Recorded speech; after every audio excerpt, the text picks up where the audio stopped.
Lagi-lagi Dian mengatakan kalimat yang sangat janggal. Nis, tengok aku nih, katanya.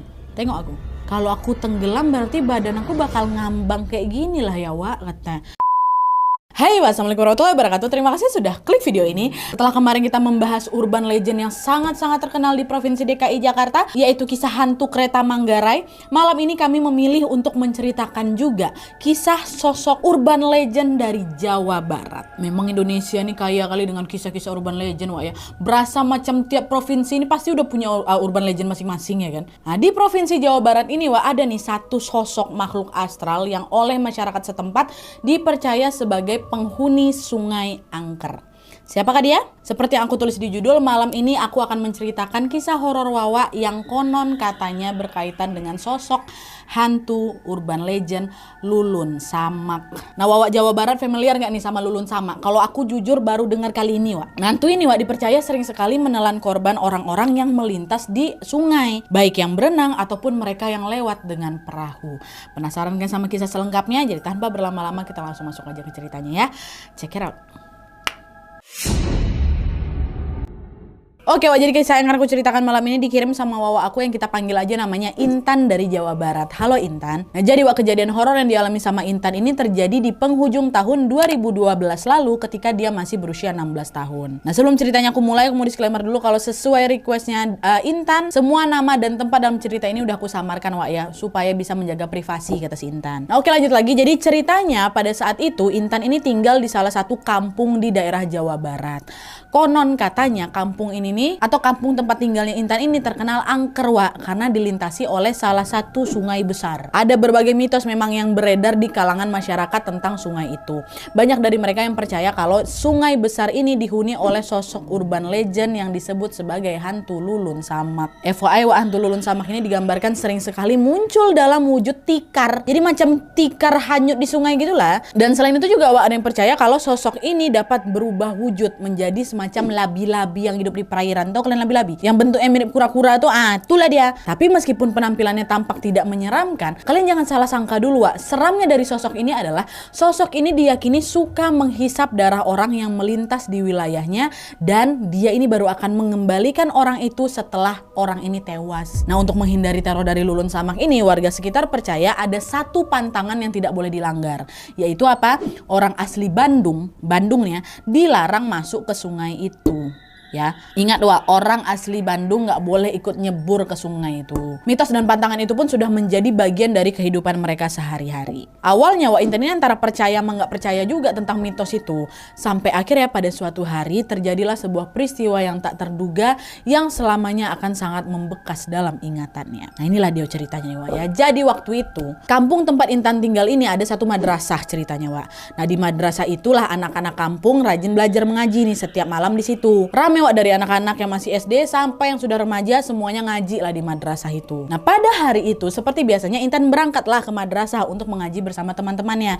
Dan sebenarnya juga ada banyak kali, Wak, teman-teman Intan yang ikut mengaji. Tapi di sini Intan cuma menyebutkan beberapa saja yang memang terlibat dalam cerita nih, Wak, ya. Salah satu di antaranya adalah namanya Kak Tiwi. Ini akrab kali sama siapa? Sama Intan, bestinya lah. Kak Tiwi pada saat itu masih berusia 17 tahun, setahun lebih tua dari Intan. Terus ada lagi namanya Anis. Anis ini adiknya Kak Tiwi tadi, masih berusia 14 tahun. Ada lagi Mita, Hana, sama Dian. Ini umurnya masih 13 tahun di tahun 2012 itu. Banyak kali itu aku dari tadi ya. Maaf lah ya kalau nggak nyaman. Oke. Nah, di malam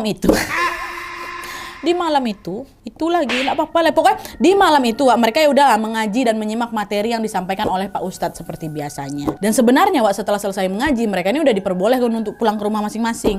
Tapi pada malam itu mereka semua nih, si besti-besti ini, si gengnya si Intan ini, memilih untuk berkumpul di salah satu kamar santri perempuan. FYI, kamar santri ini memang disediakan untuk santri-santri yang pada mau nginap, Wak. Atau biasanya kamar ini juga digunakan untuk santri-santri beristirahat sejenak sampai nanti mereka lanjut mengaji sampai larut malam. Ya, pas Intan masuk ke dalam kamar itu, ternyata di sana udah ada Hana, Dian, Anis, dan Mita yang sedang mengerjakan tugas sekolah. Kak Tiwi nggak ada di situ, Wak. Dengan ramah Intan bilang, kalian lagi ngapain? Kok nggak langsung pulang, Dek? Teteh Intan, katanya ini kami lagi ngerjain tugas sekolah, Teh, buat besok hari Senin, kata dia.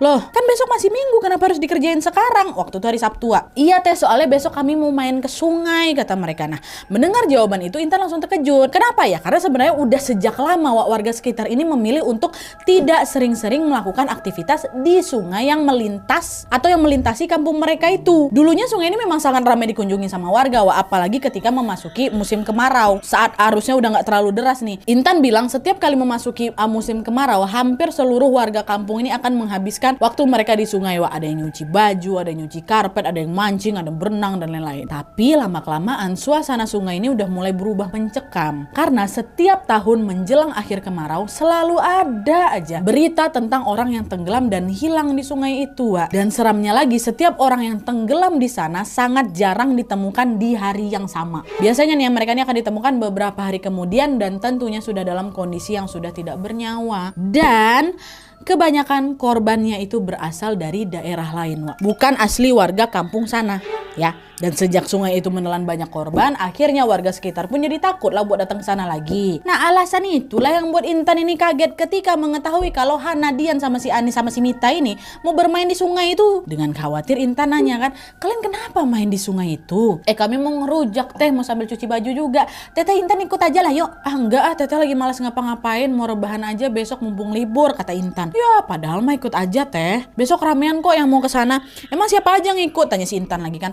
"Pak Ustadz ikut, terus beberapa anak-anak yang lain juga pada mau ke sana teh, katanya mau nyuci karpet masjid." "Oh gitu, kalau Teh Tiwi ikut nggak?" Nanyalah ke si Anis kan adiknya. "Oh Teh Tiwi kayaknya nggak ikut juga lah." "Oh alah ya udahlah Teteh juga nggak ikut aja lah kalau kayak gitu, maaf ya," kata Intan. Kan Tiwi juga bestinya kan. "Oh ya udah oke Teh, besok kalian hati-hati ya main di sana." "Oke siap," kata mereka kan. Udah tuh singkat cerita, keesokan harinya pun tiba, hari Minggu pagi nih. Pagi itu Intan sedang duduk berjemur di teras rumah sambil menghadap ke arah jalan. Kebetulan jalan di depan rumahnya Intan ini adalah jalan yang memang mengarah ke sungai nih, Wak. Dan siapapun yang akan menuju sungai pasti akan terlihat dari situ. Pasti bakal lewat situ, nggak ada jalan lain. Nah, sekitar jam 7 pagi, Wak, Intan yang masih asik berjemur di teras itu melihat Dian, Anis, Mita, sama Hana sedang berjalan ini beriringan menuju sungai lewat depan rumahnya. Meski Intan hanya menatap mereka dari jauh, dari depan teras rumahnya ini, Wak, tapi Intan dapat melihat dengan jelas keberangkatan anak-anak tadi. Di situ Intan ngebatin, oh mereka beneran mau main ke sungai ini ternyata. Dah tuh setelah anak-anak tadi berjalan semakin jauh dan akhirnya menghilang dari pandangannya Intan pun segera masuk kembali ke dalam rumah. Dan yang seperti memang sudah dia rencanakan kemarin, Wak, hari itu Intan akan menghabiskan waktunya cuma untuk berleha-leha aja, rebahan aja, istirahat di rumah pokoknya. Nah, istirahat lah dia kan.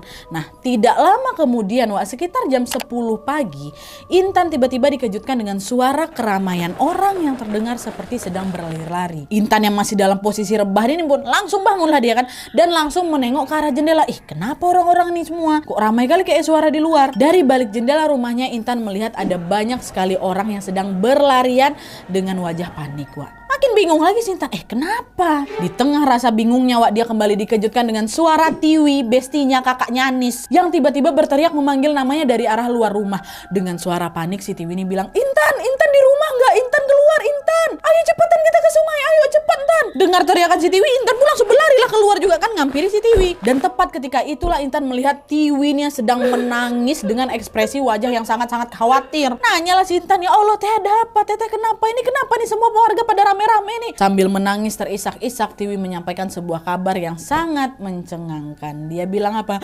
"Ayo kita harus buru-buru ke sungai. Anak-anak pada tenggelam di sana. Aku dengar katanya Hana, Mita sama Anis adekku memang udah diselamatin warga, tapi Dian sampai sekarang belum ketemu. Aku nggak tahu kabar mereka gimana nih, makanya yuklah kita susulin ke sana yuk. Aku udah khawatir kali kan adek aku kenapa-napa," kata si Tiwi. Mendengar ucapan Tiwi, Intan pun juga ikutan lemas kan, Wak. Astagfirullahaladzim, kok bisa tenggelam? Ya udahlah yuk Teh, yuk kita susulin ke sana. Dengan langkah terburu-buru, Intan dan Tiwi pun segera, Wak, langsung bergegas nih menuju ke sungai bersama dengan para warga yang lain. Nah, ternyata, Wak, lokasi tenggelamnya anak-anak ini bukan di kawasan sungai yang ada di kampung mereka, melainkan di titik yang agak jauh yang memang sudah masuk ke wilayah kampung sebelah. Sesampainya Intan dan Tiwi di sana, betapa terkejutnya mereka ketika melihat ada para warga yang sudah datang dan berkerumun di sana, ramai kali Nadia. Bahkan banyak juga dari mereka yang ikut nyebur nih ke sungai untuk melakukan pencarian. Dan selain itu, Intan juga melihat ada beberapa sesepuh kampung yang sedang berdoa di berbagai titik di sepanjang sungai itu. Di tengah keriuhan warga yang sedang panik mencari keberadaan Dian yang masih tenggelam, samar-samar, Wak, Intan mendengar itu beberapa warga tuh saling bercerita. Nah, para warga ini bilang, "Ya Allah, kok bisa ada yang tenggelam di sini? Ya kan kemarin baru aja ada anak remaja ada laki-laki umur 17 tahun yang tenggelam juga di sini. Iya Pak, Bu, betul-betul udah nggak aman ini sungai ini. Itu pun jasad korban yang kemarin itu baru ditemuin besoknya loh Pak. Semoga korban yang ini cepat ditemukan lah ya. Iya, amin, kasihan kali. Tapi 3 temannya yang tenggelam ini udah selamat kan? Udah, katanya tinggal satu ini aja lah yang masih hilang. Ya Allah, semoga cepat ditemukan ya. Dan semoga juga selamat. Kok bisa mereka ini tenggelamnya? Padahal mereka warga asli kampung sini loh. Biasanya yang jadi korban di sungai ini warga asing kan, kata warga ini. Iya juga. Nah, mendengar obrolan para warga tadi, jantungnya Intan pun langsung berdegup kencang, Wak. Intan baru sadar nih, betul juga yang orang ini bilang. Baru kali ini ada warga asli kampung yang tenggelam di sungai itu. Kok bisa? Ada apa nih sebenarnya? Sambil berusaha mencari keberadaan Anis, Mita, dan Hana yang katanya sudah diselamatkan sebelumnya, Intan terus memanjatkan doa semoga Dian segera ditemukan dalam kondisi selamat. Waktu mereka udah nyampe di titik itu nggak langsung ketemu mereka bertiga yang selamat nih, Wak, ya, karena saking ramenya. Nah terus, Wak, tidak lama kemudian salah satu orang yang ikut nyebur di sungai untuk mencari Dian tiba-tiba teriak. Dia bilang, ketemu! Dian ketemu, katanya. Refleks Intan sama Siti Wi pun langsung berlarilah ke arah orang yang lagi berteriak ini. Dan ternyata orang itu tidak sengaja menyentuh bagian tubuhnya Dian yang terendam di dalam air. Jadi dia masih kayak, ketemu nih gitu. Dia pegang badan. Tanpa menunggu waktu yang lama, dia pun segera langsung menarik tubuh itu keluar permukaan. Tapi Wak, ketika dia berusaha menarik tubuhnya Dian, sesuatu yang sangat janggal tiba-tiba terjadi. Kalian tahu apa? Tubuh Diannya terasa licin kali. Licin macam belut, kata si abang nih. Setiap kali ditarik, tubuh Dian ini akan dengan mudah terlepas dari tangannya dan langsung meluncur lagi ke dalam air. Padahal nyangkut tuh, padahal terpegang dah tua. Nah karena Dian ini belum juga berhasil ditarik keluar, salah satu warga yang kita sebut aja lah namanya Mang Udin kan, akhirnya ikut juga nih nyebur ke sungai. Tapi Wak, gak lama setelah Mang Udin ini nyebur, tiba-tiba Mang Udin terperosok, jatuh, hanyut dia. Dengan tubuhnya yang timbul tenggelam di dalam air, Mang Udin teriak, tolong saya, tolong. Mendengar teriakan Mang Udin, bapak-bapak yang ada di sekitarnya pun langsunglah berusaha narik Mang Udin kan. Dan alhamdulillahnya gak lama kemudian Mang Udin berhasil diselamatkan nih, Wak. Warga yang panik pun langsung nanya, ya Allah Mang Udin, kenapa tadi kok bisa ikutan tenggelam? Nah Mang Udin yang masih syok ini pun menjawab dengan suara gemetar, tadi ada yang narik kaki saya. Sosoknya hitam, saya lihat sosoknya hitam macam gurita. Nah mendengar ucapan Mang Udin, para warga Wak langsung teringatlah sama mitos dan juga pantangan tentang sungai itu. Dengan ekspresi yang gak kalah kagetnya, salah satu dari warga berkata, Mang, mungkin yang kamu lihat tadi itu sosok yang nungguin sungai ini, hantu Lulun Samak. Dan Mang Udin kan orang asli Bandung kan, Mang. Pantang lo ikut nyebur ke sungai ini. Udah Mang Udin istirahat aja, udah gak usah ikut nyebur. Biar kami aja yang melanjutkan pencarian, kata warga. Macam gurita, Wak, katanya Lulun Samak ini. Dan pantesan lah Mang Udin ditarik gara-gara apa, dia orang asli Bandung. Kan gak boleh nyebur, sekali nyebur langsung ditarik. Nah dah tuh kan, Wak, singkat cerita pencarian pun kembali dilanjutkan.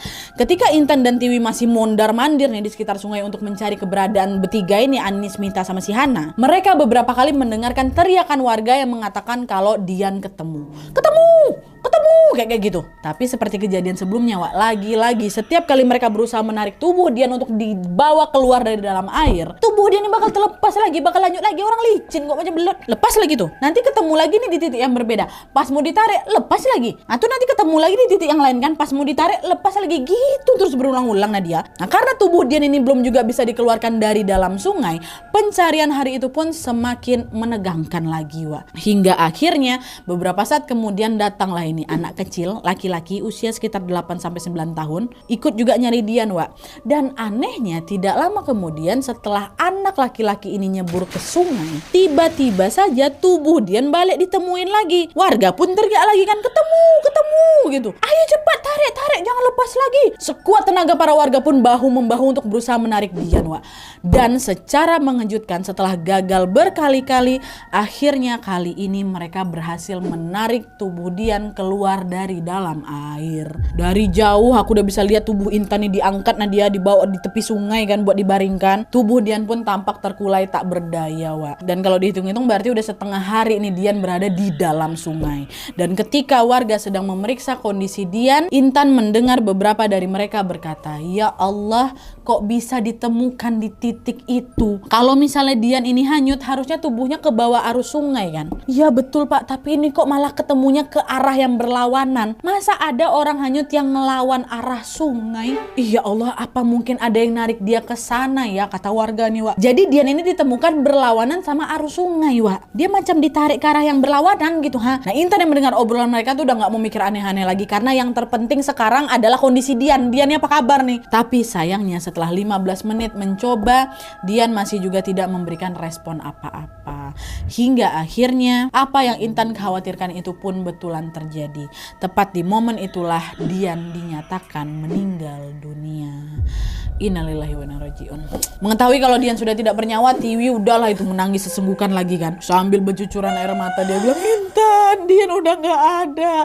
Anis sama yang lainnya juga belum ketemu nih, tadi mana mereka. Tadi katanya Anis sudah diselamatin warga, tapi Anis dibawa kemana nih? Ayolah kita cari Anis dulu, Intan. Yuk, aku takut pula adik aku kenapa-napa, kata si Tiwi. Ada tuh Intan sama Tiwi pun segeralah langsung bergegas untuk mencari keberadaan Anis dan kawan-kawan yang lain. Di tengah banyaknya warga yang masih berkerumunan di sana, Wak. Terus tidak lama kemudian akhirnya mereka pun berhasil menemukan Anis dan kawan-kawan di tepi sungai. Tapi sayangnya pada saat itu Anis ditemukan dalam keadaan pingsan. Kata warga, Anis ini langsung berhasil diselamatkan ketika dia tercebur, ketika dia tenggelam. Nah, setelah mengetahui kalau Anis hanya pingsan, mereka pun sepakat untuk menggendong tubuh Anis untuk bisa dibawa pulang ke rumah, si Intan sama siapa ini, Tiwi. Di saat yang bersamaan para warga juga sudah menyiapkan tandu untuk membawa jasadnya Dian. Dan setelah semuanya siap, mereka pun segera bergegas pulang dengan berjalan beriringan. Mereka di depan, jasad Dian di belakang. Tapi ketika mereka menggendong tubuh Anis, lagi-lagi sebuah keanehan terjadi. Kalian tahu apa? Tubuh Anis yang termasuk kecil ini, Nadia, paling berat cuma 40 kilo. Anehnya pas mau kami gendong, tubuh Anis ini mendadak terasa berat kali. Beratnya nggak masuk akal. Akhirnya karena nggak kuat, mereka pun menggendong Anis bersama-sama, rame-ramean. Gak lama kemudian kedatangan mereka pun langsung disambut isak tangis warga yang ada di sana, Wak. Intan dan Tiwi membawa Anis pulang ke rumah, sedangkan warga lainnya lanjut mengantarkan jasad Dian juga ke rumahnya Dian. Tanpa menunggu waktu yang lama, jasad Dian pun segera langsung dimandikan dan dimakamkan di hari itu juga. Aku yakin sampai sini kalian juga ada yang bertanya-tanya, sebenarnya apa yang terjadi sama anak-anak ini, Nadia? Kok mereka bisa sampai tenggelam di sungai? Nah, awalnya Intan juga nggak tahu pasti nih apa yang terjadi sama mereka. Di hari terjadinya tragedi itu, semua orang kan udah terlalu panik, terlalu cemas kan, sampai mereka juga nggak sempat ini mencari tahu tentang kronologi. Karena tentu fokus mereka saat itu adalah untuk menyelamatkan para korban. Barulah setelah Dian ini dimakamkan, misteri tentang apa yang sebenarnya terjadi pun mulai terjawab. Jadi ceritanya sehari kemudian kondisi Anis yang semula pingsan tadi setelah tenggelam tuh udah mulai membaik nih. Anis dengan cepat langsung pulih dan bisa diajak bicara seperti biasa. Dan disitulah Anis pun baru menceritakan apa yang sebenarnya terjadi di hari ketika mereka tenggelam kemarin, Pak. Jadi kata Anis, ketika mereka sedang berjalan menuju sungai, Dian ini memang udah mulai menunjukkan gelagat yang gak biasa, Wat. Entah kenapa pada saat itu Dian ini sering mengatakan sesuatu yang berkaitan dengan tenggelam dan kematian. Dan selain itu, Dian ini juga sebenarnya sudah dilarang sama keluarganya buat gak ikut ke sungai, Wak. Apalagi di pagi hari sebelum berangkat ke sungai ini, tiba-tiba Dian haid, datang bulan. Kondisi datang ke sana pun udah gak bersih gitu kan, Wak. Tapi gara-gara kegiatan main di sungai ini sudah direncanakan sejak jauh-jauh hari, Dian pun akhirnya tetap nekat untuk ikut berangkat ke sungai, Wak. Awalnya Anis ini juga nggak mikir macam-macam tentang gelagat Dian yang mendadak aneh ini. Dia masih tuh berusaha untuk positive thinking ya kan. Sampai akhirnya ketika lagi asik-asiknya main di sungai, mereka dikejutkan dengan kedatangan seorang kakek-kakek yang mereka tidak kenal. Kakek itu berjalan yang mendekati mereka kan. Lalu dengan suara yang lirih tapi tegas, kakek itu berkata, "Pulang kalian, jangan main di sini." Anehnya setelah mengatakan hal itu, kakek itu ya udah langsung pergi gitu aja, Wak, meninggalkan mereka. Anis, Dian, Mita, sama Hana tentu keheranan kan dengan sikap si kakek ini. Tapi gara-gara mereka tidak mengenal siapa kakek itu, mereka pun memilih untuk tidak menggubris ucapan si kakek tadi. Mereka masih asik aja tuh bermain di sungai. Bahkan ya, Wak, ya saking asiknya sampai-sampai mereka pun berenang agak jauh nih. Bukan agak lagi, lumayan jauh lah Nadia, hingga ke kampung sebelah. Itulah kenapa mereka ditemukannya di kampung sebelah. Nah, pas mereka udah cukup jauh berenang, Wak, lagi-lagi Dian mengatakan kalimat yang sangat janggal.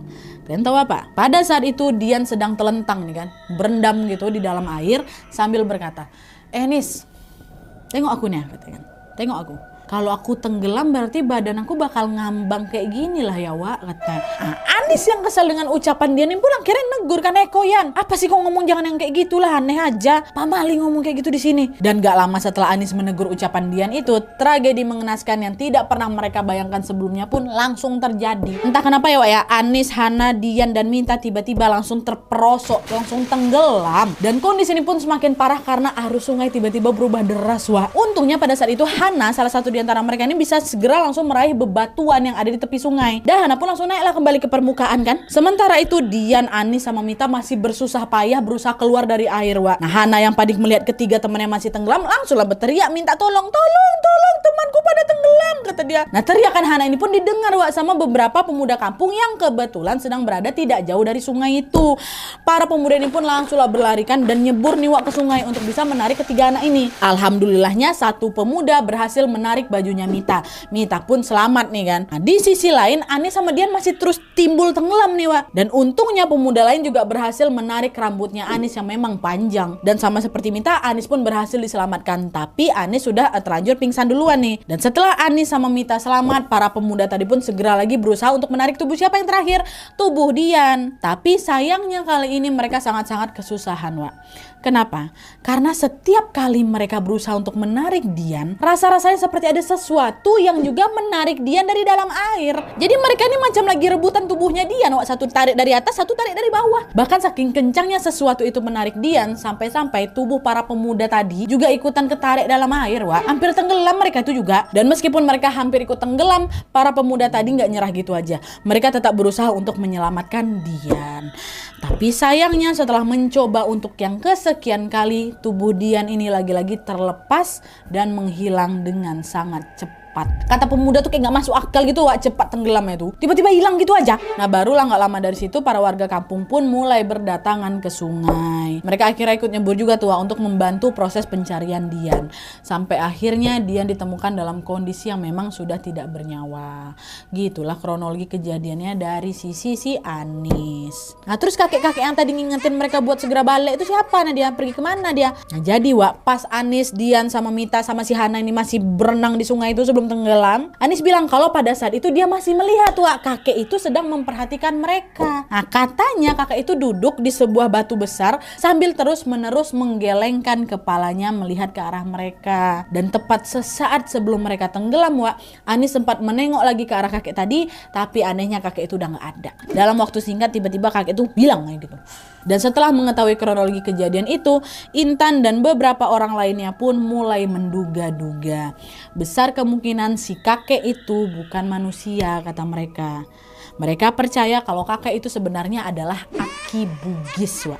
Salah satu sosok urban legend juga di sana. Nah, oleh warga sekitar, Aki Bugis ini diyakini sebagai sosok leluhur kampung itu. Dan selain itu, penyebab tenggelamnya Anis dan kawan-kawan serta kejanggalan-kejanggalan yang terjadi selama proses pencarian Dian, banyak orang percaya kalau hal itu adalah ulah dari sosok penunggu sungai itulah. Siapa? Hantu Lulun sama. Tapi apapun penyebabnya nih Wak ya, yang jelas kita percaya bahwa segala sesuatu terjadi atas izin Allah Subhanahu wa Ta'ala pastinya ya.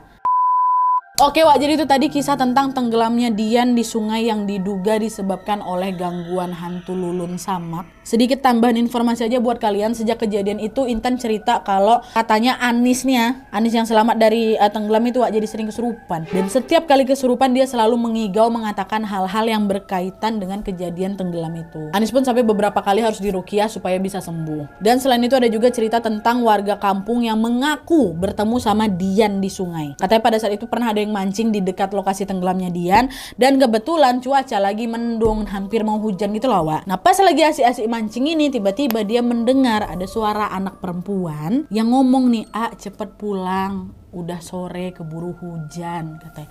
Dan kalian tahu orang yang lagi mancing ini bilang kalau suaranya itu, suara yang dia dengar ini mirip kali sama suaranya Dian. Dia kenal juga sama Dian semasa hidup.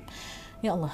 Tapi ya udahlah Wak ya, terlepas dari segala kejadian ini, yang jelas Dian sudah berpulang dan sudah beristirahat dengan tenang di alam yang berbeda dengan kita. Untuk itu marilah kita doakan sejenak, semoga Allah Subhanahu wa Ta'ala mengampuni dosa-dosanya dan semoga almarhum Dian mendapatkan tempat terbaik di sisi Tuhan Yang Maha Esa. Amin ya rabbal alamin. Kisah ini juga menjadi pelajaran untuk kita semua agar selalu berhati-hati dimanapun kita berada Wak ya. Dan one and only, ikuti perintah orang tua Wak. jangan melawan, jangan dilanggar ya. Dan buat Intan, terima kasih sudah berbagi. Salam buat Kak Tiwi, salam buat Anis, Hana sama Mita.